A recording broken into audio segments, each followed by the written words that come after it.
I'm Good going morning. to ask you a couple of questions about your family, and we're going to begin by asking you to give us your full name and then spell it for the gentleman that's going to write it on your videotape. Okay. My full name is Weldon Ted Hawk, and I was born August 3rd, 1941, in Green Bay, Wisconsin. You want to spell that for them? And it'll be Weldon, W-E-L-D-O-N, Neil, N-E-I-L, Ted, T-E-D, Hawk, H-A-W-K. And you were born in Green Bay. Were you named after somebody? I was. That's a whole new story. I was actually named after a bishop, one of our early bishops. But my mother, she just messed up our birth certificates on every one of us kids, actually. And she had named me Weldon. Was after, I forget what the bishop's name was, anyways. But she just when she got home, she just lined out the Weldon and named me Theodore Neil Hawk. And Ted, that's where the Ted came from. Yeah, it's kind of a unique name. Okay, and you were born in Green Bay. Could you give us your parents' name? Parents' name, my mother's name was Priscilla Marie Manders, and my father was Arthur Hawk. Okay.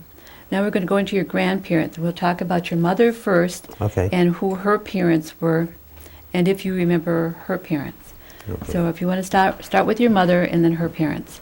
Okay, Tell us my a little mother, bit. Priscilla Manders, and her parents were Ben Jordan and Amelia Wheelock Jordan. And do you remember your grandma and grandpa? Yes, I lived with them for a number of years Okay. when we were growing up, so I remember them very well. I have a lot of good memories about my grandparents. Okay. Where did your grandma and grandpa live that you stayed with? Well, we were about, what would it be, from Fish Creek Road, we would be 1 mile north towards Oneida. Okay. Did you know your great-grandparents at all? No, on I that did side? not, no. Okay. Heard my mother talk about them, but I didn't really know them. Okay. Switch over to your dad. What is your dad's background about his parents, if you remember them? I don't really know much about my dad. He left us when when I was a small child, Okay. and so I really know nothing about his family. Was he Oneida? No, he was white. Okay. Let's go back to your grandma Amelia and Ben. When you lived with them growing up, do you know if did they speak Oneida? Yes, but most of the time English to us, but both of them spoke. Like I think my grandpa spoke Indian. I really never heard my grandmother speak Indian much. She always spoke English to us. Okay. I'm getting ahead of myself here. I'd like you to tell us who your sisters and brothers are, Okay. and go from the oldest to the youngest. Okay, my oldest sister is Arletta, and we call her Cookie, Arletta Kurowski. And my second oldest sister is Amelia Cornelius, and my brother is Al Manders, the youngest one, and myself, I'm them. Okay. Do they all live around the reservation here? Yes, we did. Pretty much, huh? When you were living with your grandma and grandpa, wait, I'm getting ahead of myself again. I want to ask you where you went to school and give us a little bit of background about that for the grade school, and then we'll go into the high school era. Okay. For grade school, we went to Silvery Summit School, and that's right on the corner. It was on the corner of Fish Creek Road and E. When we first started, all we had to do was walk across the street to go to school. Then after we moved to my grandparents' home, we had to walk a mile from their house to the school. But it was a 2-room school, had coal heat. We did have a bubbler, I remember, in the school. Pump the water? Yeah, there were 7 kids in my class. I think I still know all their names. Ronnie Van Jingle and Lori Summers, Dorothy Paulus, and Shirley Webster, Rosemary Belangi, and Ron Van Jingle. That was our whole group. So we were That together. was at Silver Summit? Yeah, at Silver Summit, yeah. Okay. Hey Jude, before we get too far away, did you want to ask about his parents' education, if you knew anything? Oh, we'll go back to your mom Okay. and dad. You said your dad left fairly early, so well, what do you remember about your mom's education, where she went to school? Oh, well, actually, they never talked about it, but I'm assuming she went through at least high school. And she, after, in her late 40s, she went on to nursing school in Bellin Nursing School in Green Bay, Wisconsin. And that was about in the early 60s, about 1961. You know, I thought it was kind of remarkable. At that time, she was raising 4 children and was working and went to school full time to be a nurse. Did your mom ever say anything about her experiences when she was going to school? She talked about when she was young, she was sent to Indian school in South Dakota, I think it was. And it was there, when she was there, her first language was Oneida, so apparently my grandparents did speak English because her first language was Indian, and when she got there, she was forbidden to speak Oneida, and they wanted her to speak all English. And they would punish, she would be punished for speaking Oneida when she was there. He said they would hit their hands with a ruler and do different things like that. So I think that's kind of why she didn't teach us. She was taught that it was kind of a bad thing to Was that speak the Flanders? language. Good, I think it was with the Flanders, I thought it Brian? was in Minnesota, Ted. Yeah, at Pipestone. It was near Pipestone. Yeah, there is a Pipestone. Okay, That's where she went. that's where she Okay. went, because we went and took a look at this. We drove by the school one day. Okay. So then after do you know where she met your dad? Was it at the school? No, I think she met him either in Milwaukee or Chicago. I'm really not sure on that. She didn't speak much of him. She did not have good feelings about him. Okay. So then your grandma and grandpa were very instrumental in helping to raise your family. What do you remember about your grandma and grandpa in terms of, the things that they did? Canning, farming. Okay. My grandfather had a small farm, 7 acres. We had 2 or 3 cows, a team of horses. We raised hogs and chickens. Life was good on at that time, as I remember as a child. We'd work in the gardens, helping make hay and do the crops. I can remember when he would do the cultivating and the plowing, he would let me ride the horses and steer the horses up and down the rows as he went, and he would hang on the cultivator to plow. And it was one of my first loves was horses, so that was I figured. probably part of it. So I was happy as a lark to be riding up and down, going nowhere, just up and down the rows, and that was something I really enjoyed when I was a child. Did your mom and your grandma and grandpa speak Oneida at home then? Not much, no. Not much. I know I was watching your brother's video, and he was telling about some of the different things that happened living with your grandma and grandpa, and you expressed some of the stories some of the things that happened. I think there was the frog story or toad story. It's a toad story, yeah. You could tell that one now if Okay. you want to, because I thought it was pretty. Oh, It fits in this Yeah. area. Well, it was part of our chores. We used to milk the cows and water the animals and stuff. But at this particular story about the toads, we had, we called it the other place, about a half mile down south of our place, we had a pasture where we kept a cow and some young stock there. So part of our chores was to go over there and milk the cow. So my brother and I walked over there carrying our bucket. We get down there and catch the cow, and he holds the cow and I milk the cow. Probably I'm thinking we were maybe 10 years old, in that age group anyways. So anyway, we milked the cow and we're walking back home, we're carrying our bucket of milk. We have to come home with this bucket of milk. But about halfway up the hill, we got distracted. I don't know, throwing stones or something. We set the bucket down out in the field, we're playing and just horsing around like kids do. We walked back over to our pail, and the top of the pail was coated with little toads, little baby toads. They're all swimming in the milk.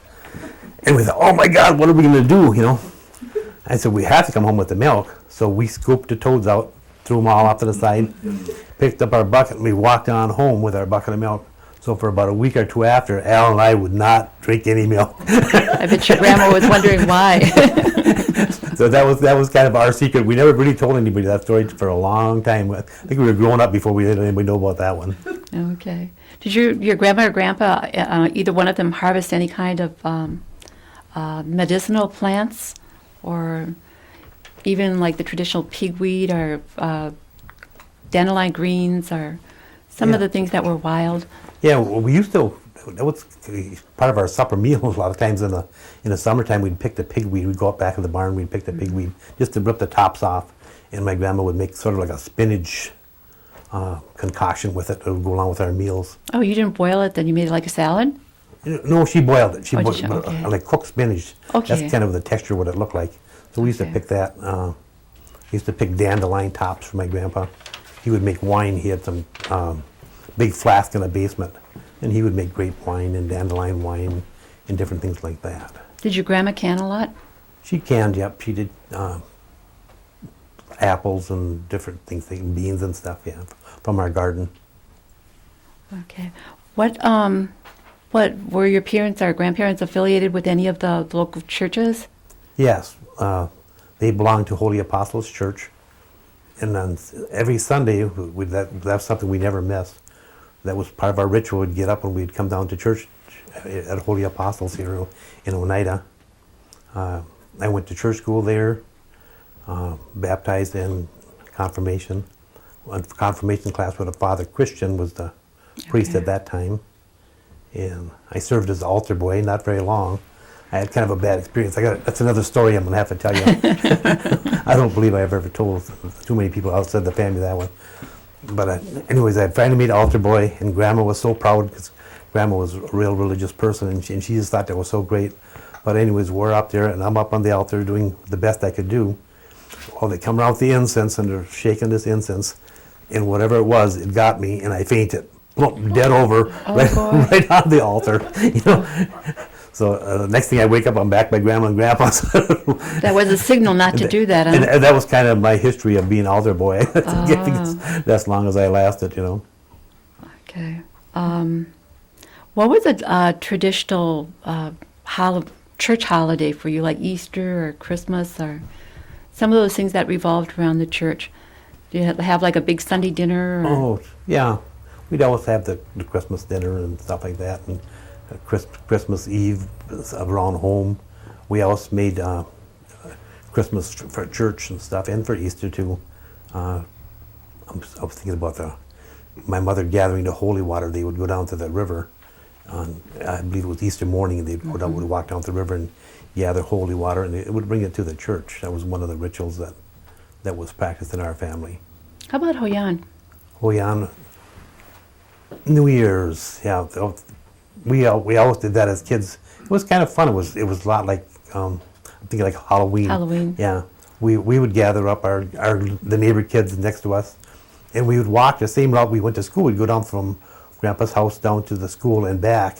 But we stopped at every house. We didn't care if they were Indian or if they were white. The white people that lived there, they got to learn that we'd be yelling there on New Year's morning, and they'd come to the door and they'd go, well, what's going on? You know, what do you want? And so we'd tell them what it was about, that we were wishing them a happy New Year and good luck for the year, and that you're supposed to give us treats. So They're supposed to be donuts. how bold children can be, you know. But all our neighbors learned after a while, and they kind of expected us then, because the second year we did much better with them than we did the first year, you know. But we did get some. There was the Ziesmers and Petersons and Van Shingles. We knew all the neighbors, and apparently they knew all of us too. Did your grandma and grandpa or your mom participate in any of the tribal politics or political events like elections or some of the GTC meetings or community meetings? Do you remember? You know, our grandpa wasn't much involved in any of that kind of stuff.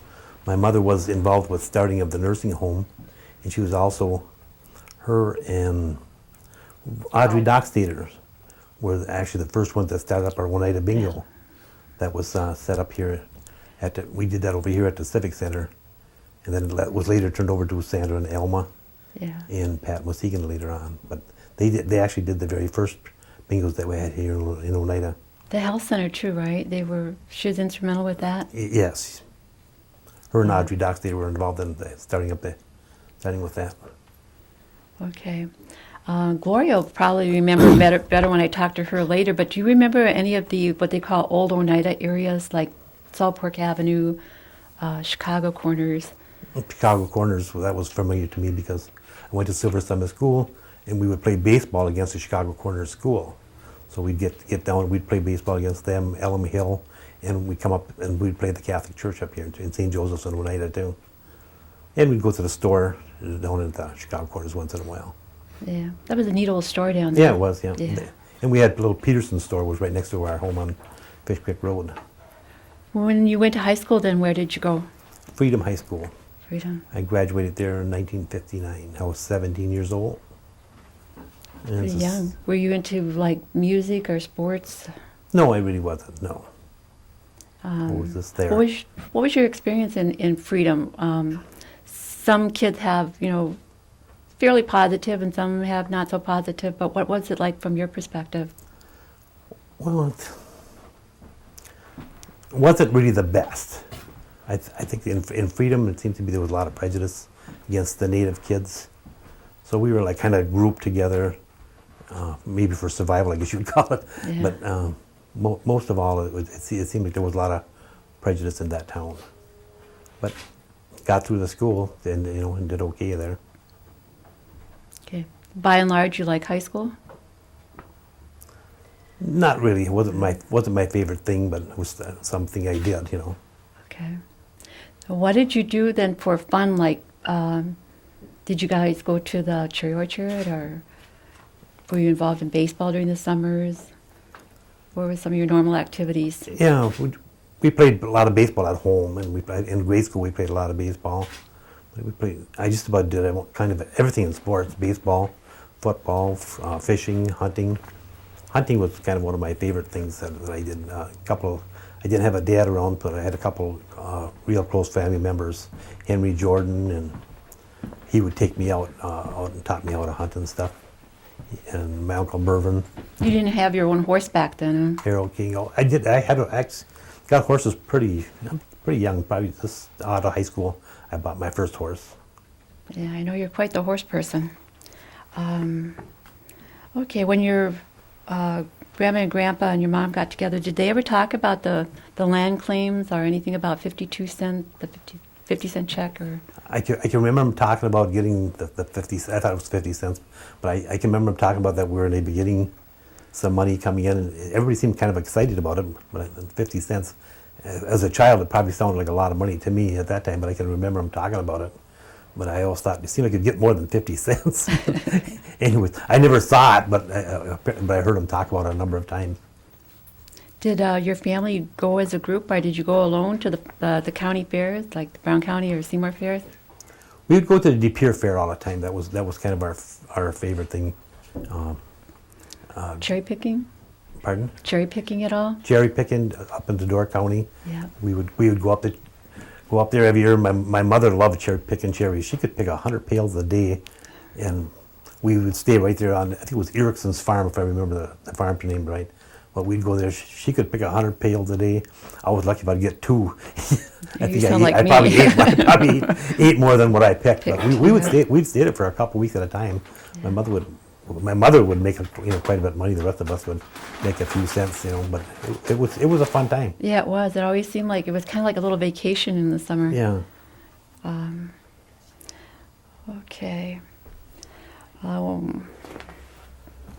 How about some of the things that were going on in terms of dances and things around the community? Did you attend any of those things? It seems like you came to YPF a couple times. I used to come to YPF. I used to go to the Holy Apostles Church. The Methodists had MYF, I believe it was, and the Mormons had a youth group thing. Right. And I used to go to every one of them. It was kind of a thing to do, and we'd have fun at every one of them. You were all on different nights, so we'd kind of make the rounds as kids. There was really no other place to go. And dances, once in a while we'd go to dances at Rosie Scatter's bar over here. There would be dances there. That's the earliest dances I can ever remember. After high school, where did you go? First year I hung around the first summer after high school. That's when I met Gloria, matter of fact. I met Gloria July 4th, 1959. Oh, right on the So I know that, that's kind of a cute story, so I'll tell it to you anyways. Maybe I'll embarrass her a little bit. But I was cruising around with some of my buddies, my cousin Gino and Pancho, Lori Summers, and I forget who the other person was, but Chicago guys when we were driving through it up the top of the hill in Oneida, and June's Drive-In was up there. Then we had our own little restaurant, and as we were going by the drive-in, I spotted Gloria standing by the window, and I said to the guys, I said, anybody know who that is there? Because she had beautiful long black hair, and he's the prettiest thing I ever saw. So I said to the guys, anybody know who that is? And Laurie says, I know who that is. He said, that's Gloria Dockstader. He said, I go to school with her. I said, well, I said, that's going to be my gal. And he said, well, I was thinking about asking her out myself. I said, too late, buddy. She's mine. Anyways, to make the story short, I got to meet her that day and talk with her. And I think I even drove her home from work that day, as a matter of fact. And we've been together ever since. So it was 6 years of dating, and then we got married and have a couple kids, and we're still together yet. Great. Now, at some point after, I don't know, before or after you got married, when did you go into the police force? It was after I was married. Well, I went to Chicago and that summer. Then I'll get back to my chain of thoughts here. Right. I worked in Chicago for 1 year at a warehouse called Griswold and Baton. I worked there. I was storing vacuum cleaners, Hoover vacuum cleaners, and Girl Scout cookies. And I was in charge of it. It was a good job, but I hated being away from home, from my new girlfriend, from Oneida, just everything I wasn't familiar with. I got lonesome to walk on grass. When you live in a city, everything is cement and it's hard, and it just wasn't in my nature to live there. And my Uncle John had got me the job, and I know he felt bad when I quit. I said, I just can't live here. I would come home every weekend on a train, visit Gloria for the weekend. Sunday night I had to get back on a train. I would get back. I just had in time to get back to work back in Chicago, and it just wasn't the life for me. So anyway, I quit that job, came back home and got a job in Appleton, putting roofs on houses and commercial buildings and stuff like that. Worked there for a few years. Then I worked for Jim Ambrosius building basements. And that's when we got married. I was working building basements on construction, probably the best shape of my life at that time. But anyway, that's when we got married. After that, I quit and I worked at a paper mill, Diana Manufacturing. I worked there for 10 years. And I decided I wanted to follow my love of horses, and I wanted to go to horseshoeing school. So I talked to my boss. His name was Cliff Hannon. I said, Cliff, I need off about 3 months to go to horseshoeing school. He said, can't do it. I said, well, if you don't let me do it, I'm going to quit. He said, you can't do that either. He said, you got 10 years in here, you're working days, you're making good money. He said, you can't quit. I said, I quit. I got up and I walked out the door, and I thought, oh my God, what have I done? I quit my job. I've got 2 babies at home. Hillary and Heidi were both at home. And I thought, oh, how am I going to tell Gloria this? Now I quit. She knew I wanted to go to horseshoeing school, but how am I going to tell her this? I'm driving home. I stopped on, I think it was on Broadway. There was a railroad tracks anyways. The bar was down. I'm sitting there a while getting all frustrated because I don't know how I'm going to tell Gloria I quit my job. So I thought, enough of this. The train was way down the tracks. So I thought, I'm going to drive. So I drove around it.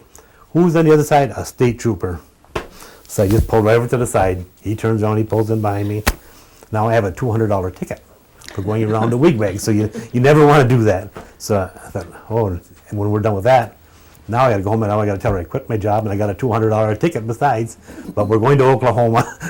So we did. We moved down to Oklahoma for, what was it, about 4 months? I think it was about 4 months. And we got there. Our house was so horrible that we had to rent a house down there.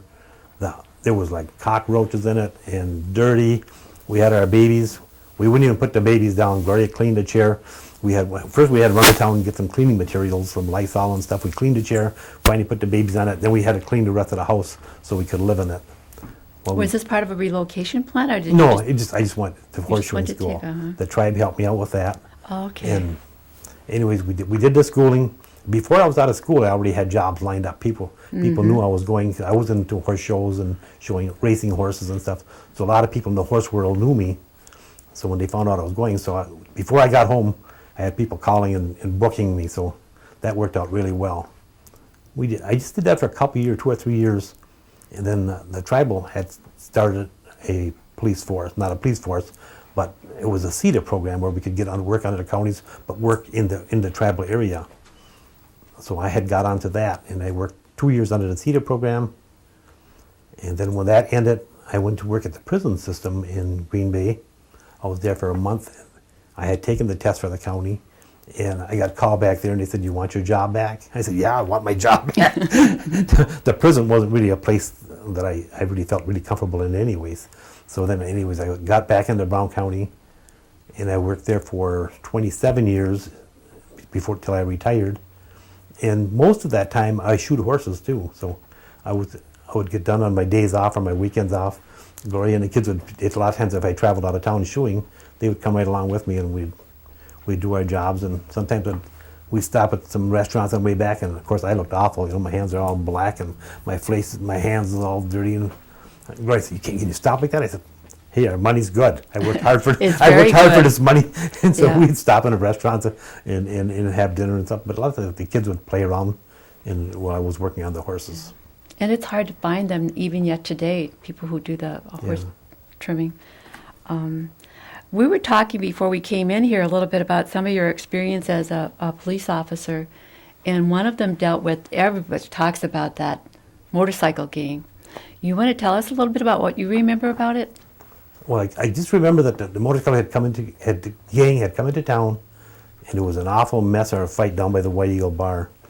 I had to leave just before this happened. It was like that weekend I was going to my basic training in Fort Campbell, Kentucky.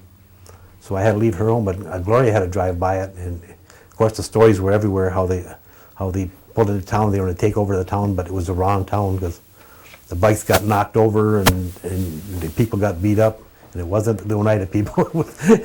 But anyways, the tough motorcycle gang I know got cleaned up pretty bad, is from what I hear. Are there any outstanding experiences that you can remember as a police officer? Oh, lots of them. Okay, maybe we don't want to go. I'm trying to think of any good, because I always tell the stories to my grandson, and my grandson always says, "Tell me some more of those police stories," you know. What about just your lights being The what? your lights off the car? I don't know if you want to do that one. I'll think of a different one. But let me think for a second here. Okay. Matter of fact, one happened right here in Oneida. A good friend of mine, Danny Millar, was sitting we were sitting in my driveway, and we had heard a report of a stolen car, and sure enough, we're sitting here. The car drives right by us and turns up on Service Road into Oneida. So we pulled out, and the guy pulls right to the stop right where my daughter's house is now. It was a cornfield at that point in time. Jumped out of the car and he just ran. So, well, we got the car, but we don't have the guy.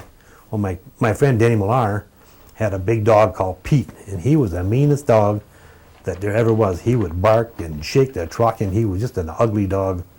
We took the dog out, and the dog is just yapping, and he wants to go in the cornfield and get after this guy, you know. And so we get out the big loudspeaker we have, and we call to him, you know, "Come out of the cornfield, we're going to turn the dog loose." You know, we give him about 3 chances, and which we really wouldn't have turned the dog loose, because the dog would have probably ate the guy. But anyways, also we hear his voice coming, "Don't let him go, don't let him go, I'm coming out." And the guy come walking back out of the cornfield. We placed him under arrest and hauled him away. So that was kind of an exciting one with the dog, you know. Excuse me, we have to bridge the gap from, you know, how you went from shoeing horses to pulling people over in the cornfield. When I was shoeing horses for about 2 or 3 years, and we were doing well or comfortable financially, but we had no insurance. And then when the police jobs came up through the tribe, I applied for it, and it was mainly to get insurance. But it was also something I wanted to do for a long time. But I always had felt I never had a chance to get on the police force because of just different attitudes in Green Bay and stuff. I had applied for Green Bay Police Department prior to that, and I thought, well, for the Oneida I would have a really good chance, and it worked out really well, because like I say. Was Jim in there at the time, or was No, well, Jim and I actually started within 2 weeks. I started just before. Greg Paulus was the first person on Oneida Police Force, then Bill Sauer, and then myself, and then Jimmy. There was a Huff. I don't know if it was Dale Huff. There was a Huff guy, anyways, that started with me. But after 2 weeks, they pulled him out of school. They found out he had a record, and they pulled him out of school, and Jimmy got his spot. Okay. So that was the 4 of us. So then the Oneida Police Department was basically probably about 4 individuals to begin with? Yes. How large is it now? I'm thinking about 25 or 30. I'm not really sure. It's Okay. obviously quite large. Yeah. They've come a long way. Jimmy Danforth took that over.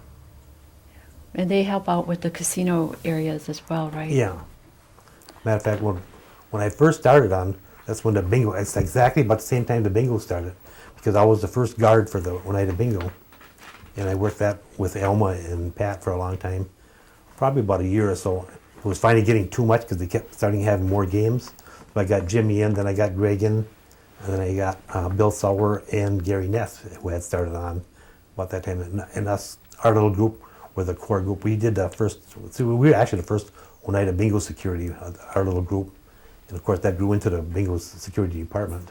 And it also, the Oneida PD broke off of that too. Right.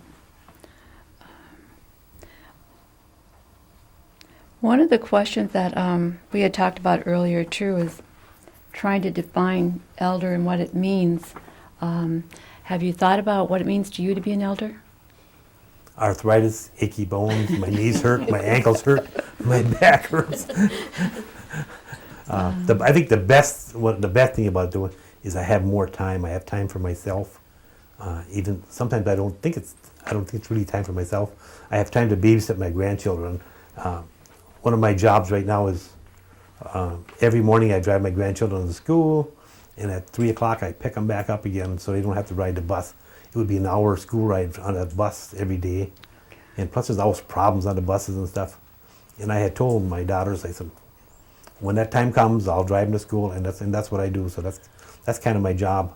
Once in a while, Gloria or my other daughter will cover for me, but most of the time I drive in, I pick up. You know, that's just something I enjoy doing. Yeah. And Now I being an remember. elder gives me the freedom to do that. Yep.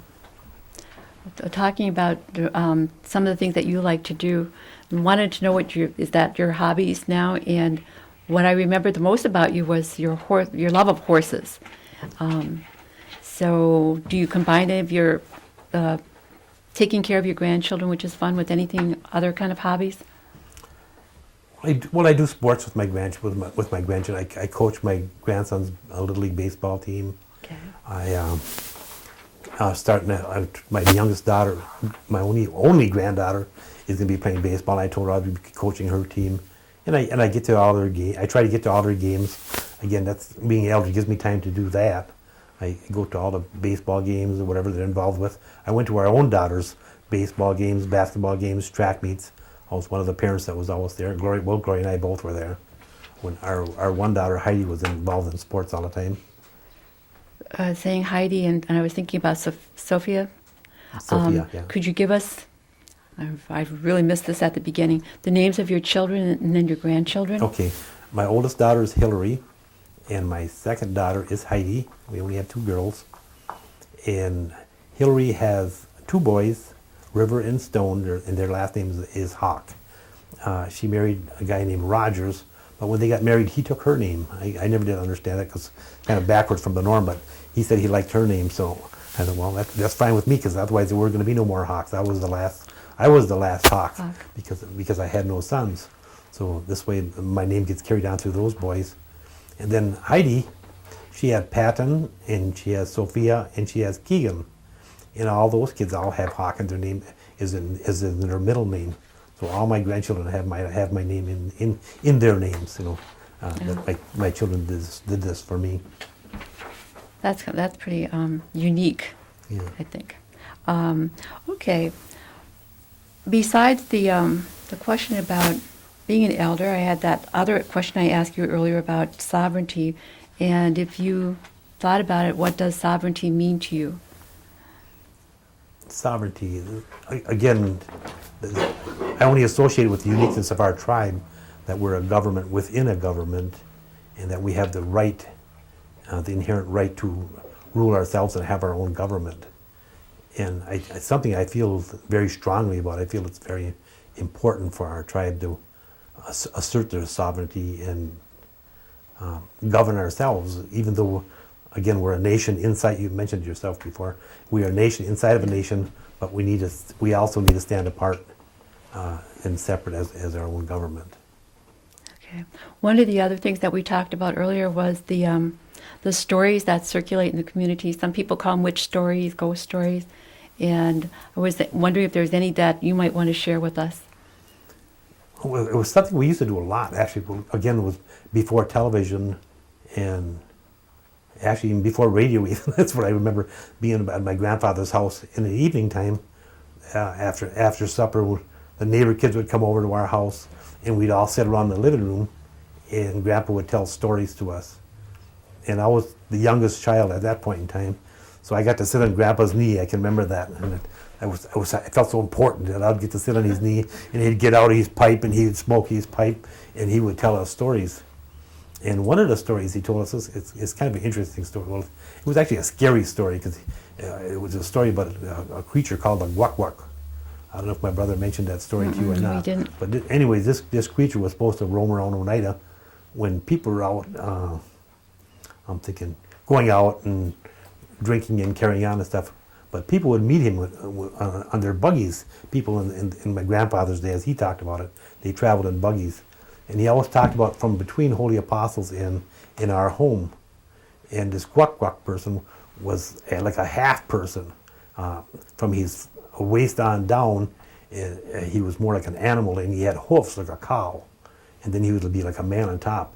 And he would be after women. That's kind of what this guac would do. And but it was when he would tell the story, we were all scared. Scared, can make us kind of scared to go outside and have the guac come after us, you know.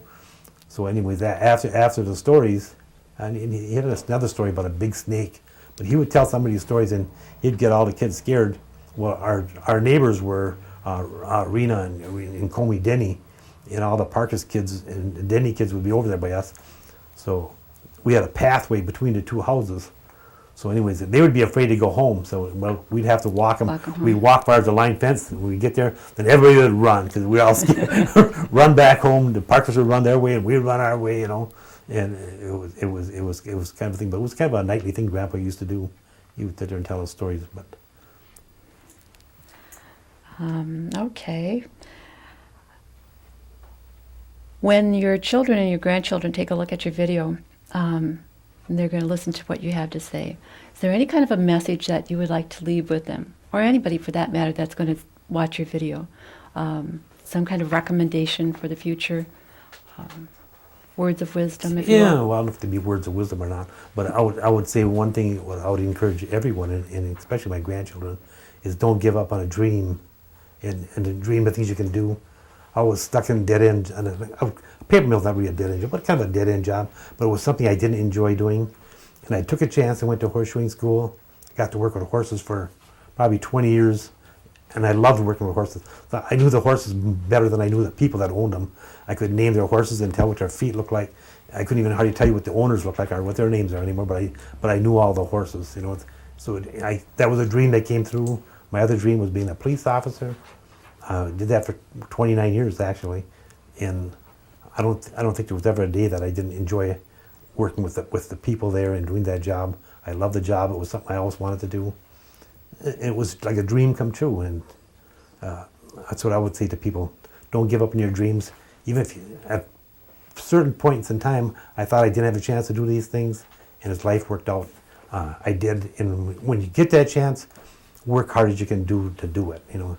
And I always thought, if I get a chance to be a police officer, I'll be the best one I can possibly be, you know, and not be a person that's goofing off or not doing your job right. But it was something I was proud I got to do.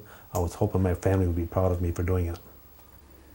Well, I think your dream of being a police officer and a person who works with horses is very widely known around the community. And I, for one, really appreciate you in those positions. Did I miss anything, gentlemen? I've got a couple here. You gave us the date that you met Gloria, but we didn't get any story about your dating years or when you actually got married. That's Okay. And dates on that too. So. Okay, well, I have to look at this here. I got that in my notes. Anyways, I met her in 1959, and we dated for 6 years before we got married. I think she was getting sick of dating me, and she thought we better get married. So she said, "I think it's time we get married." And I thought, well, I guess I should have been the one being more forward on that, but I wasn't. For men, I think we kind of think, well, go along as things are going. You know, I'm happy. I think I was afraid I was afraid I couldn't support a family. I didn't know how I could support a family at that time, but it worked out. We had a little house that we lived in, and from that house What's the date? the date was August 22nd, 19. What did I wrote it down right here? 64. 64. Yep, that's when we got married at St. Joseph's Church in Oneida. Okay, you also, it sounded like you mentioned that you might have been in the military at some point, is that true? I was in the Army Reserves for 6 years. Well, why don't we talk about that a little bit? Okay. While we were married, I had joined the Army Reserves, went to Fort Campbell, Kentucky. I was there for my basic training. After basic training, I went to Fort Belvoir, Virginia for my AIT, it's my schooling. There I learned to be a heavy equipment operator, got to run graders and bulldozers and stuff like that. And while I was there, Gloria came to visit me for a weekend. By then I was pretty lonesome because from basic training to there was no time to go home or nothing. And I don't know how she did it because Gloria's not the greatest traveler in the world, but she got on a plane from Green Bay here and she flew down to Virginia, and we spent it was the weekend, I think. And but it was great to see her and have some time with her. But So you guys were married at that point? we were married, yes. My brother also was in the reserves at the same time. We were in different units, but we both joined up at the same time. How much time did you spend away from home during that 6 years? All told, you end up doing about a year of active if you count this all the time. It was every other weekend we would go in summer camps for 2 weeks every year, plus the basic training and the AIT. So whatever happened to your friend that said it's too late, I already asked her out? He got himself married to a white girl, and they're still together too. Yeah, So they're that's together, good. Laurie was a good friend. He's still a good friend. He calls himself Lynn now. We called him Laurie then in grade school, and now he tells himself he's Lynn Summers now. I don't know where the change came, but I got a good fishing story if you want to hear that one. Yes. I actually got a couple. Got time? We got a good 20 minutes if you want. Okay, good. I got a couple good fishing stories then.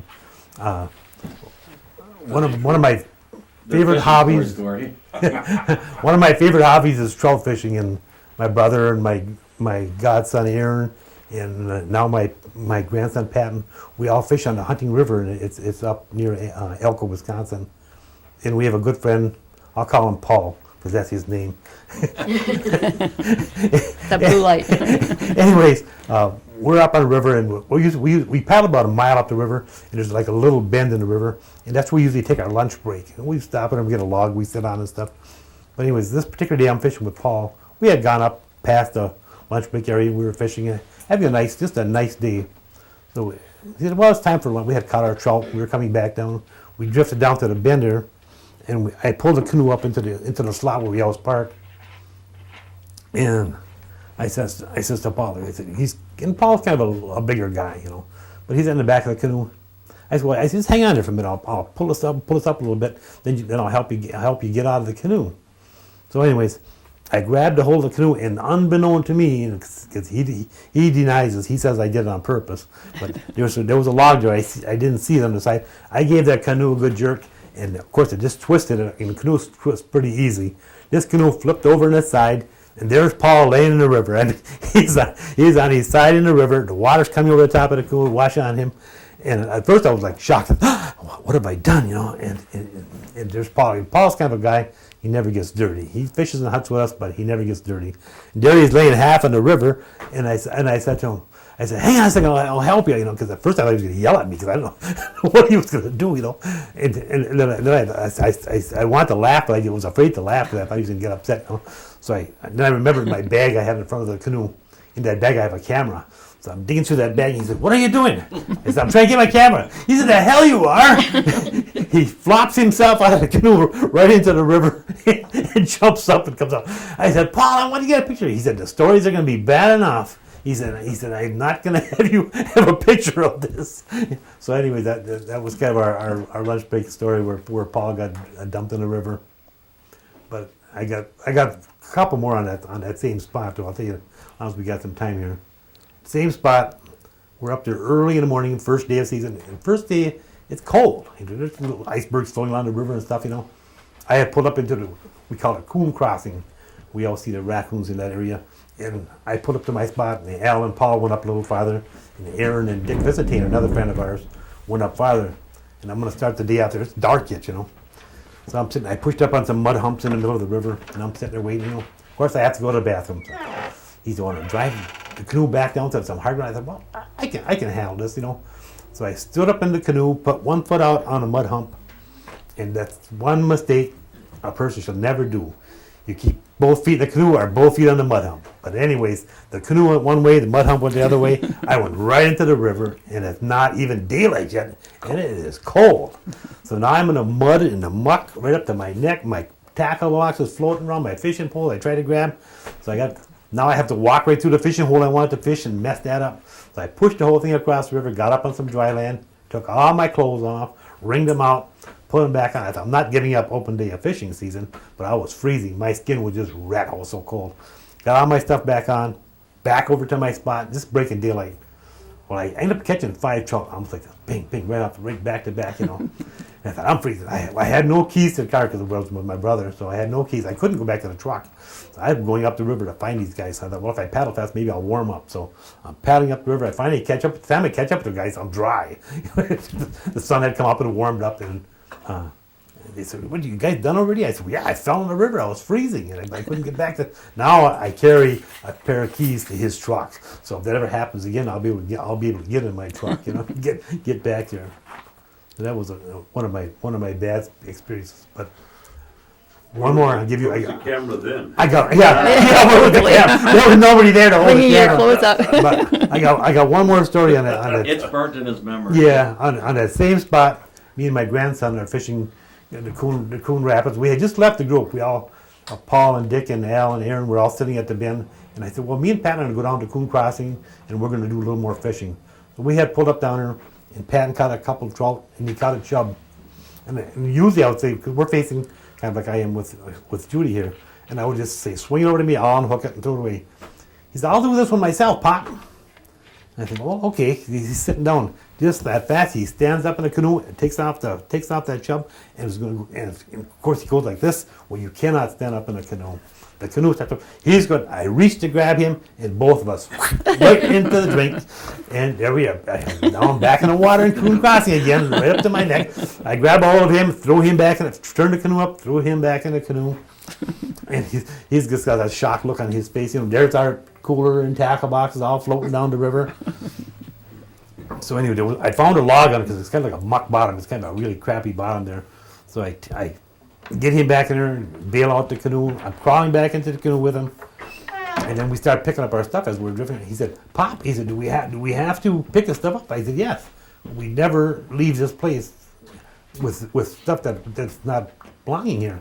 So anyway, he's freezing, and I said, once we get our stuff in there, we'll paddle hard. We'll get back to the boat, back to the truck, and we can warm up. So time we get back to the truck, and we're both freezing. We pulled up into the landing by the truck, and I packed dry clothes for him because I assumed a 12-year-old probably gonna get wet. I had no clothes for me though, so I found a couple towels that dried ourselves off, and there was a couple nice young men there.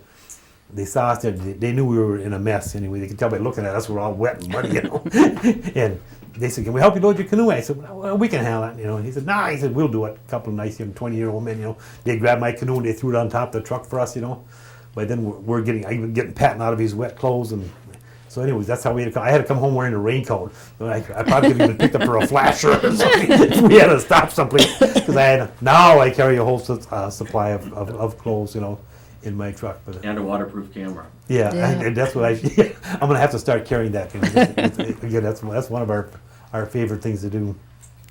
You ought to just put a jump chute Yeah. on before you go. I'll tell you, in my first fishing career, when I was first learning how to fish, my brother and I are down the creek in Duck Creek. And that's where we learned how to fish trout, even though it was minnows in Duck Creek. But we were fishing down there, and I had a old bait casting reel, and it was always tangling up on, them things they tangle up on you all the time. But I had casts all the time. So I said, Al, my kid brother, he's also with me, he's my tail. I said, hold this here, the bobber and stuff, and you walk out that way, and I'm going to untangle it. He says, he's walking, But all of a sudden he comes to a snag, on my spool, and it jerks. Of course, the bobber slid through his hand, and now he's got the fish hook in his finger. And we're down back at Rhodey's places. That'll be our neighbor's place, and he's crying, of course, because he got a fish hook stuck in his finger. So I said, "Well, come on, we got to get up to the house." We get up to the house. We got by Grandpa, and we said, "Look what happened." You think he'd have rushed us off to the doctor? Nope. Grandpa takes out, goes in his pocket. He's like me. He got a jackknife in my pocket. Takes out his jackknife and he cuts Al's finger and pulls the fish hook out. And that's how you did things those days. Again, that was Yeah. you Yeah. snip that baby out and just as slick as could be. So, but there were a lot of tears that day. And you felt But bad. Al, I felt terrible. Because it was my fault. I thought I was going to really get yelled at. That's what I thought was my fault. One other day we're playing down there and we had a rope and we'd swing out over this hill. And all the Summers, Tony Summers, Lynn Summers, and Al, the Willems, all the neighbors would be there. And we'd swing out over this hill and see who could jump the farthest. Well, Al was he's my tag. He was quite a bit younger than us. He wanted to try it. I said, "Well, go ahead," but I said, "No whining around." So he swings out in there. And when he lands, he goes like this. Middle. He broke both of his arms. Of course, I'm a kid. I don't know he's got a broken arm, And I said, "Hey, quit the crying. I'm not going to go bring him along with us anymore, So he said, "But my arms really hurt." I said, "Well, let's go home then." He actually rode his bicycle home with 2 broken arms. We get back home. Of course, Mom is really mad. This was also the very first day of summer vacation. The cast came off the day before school started.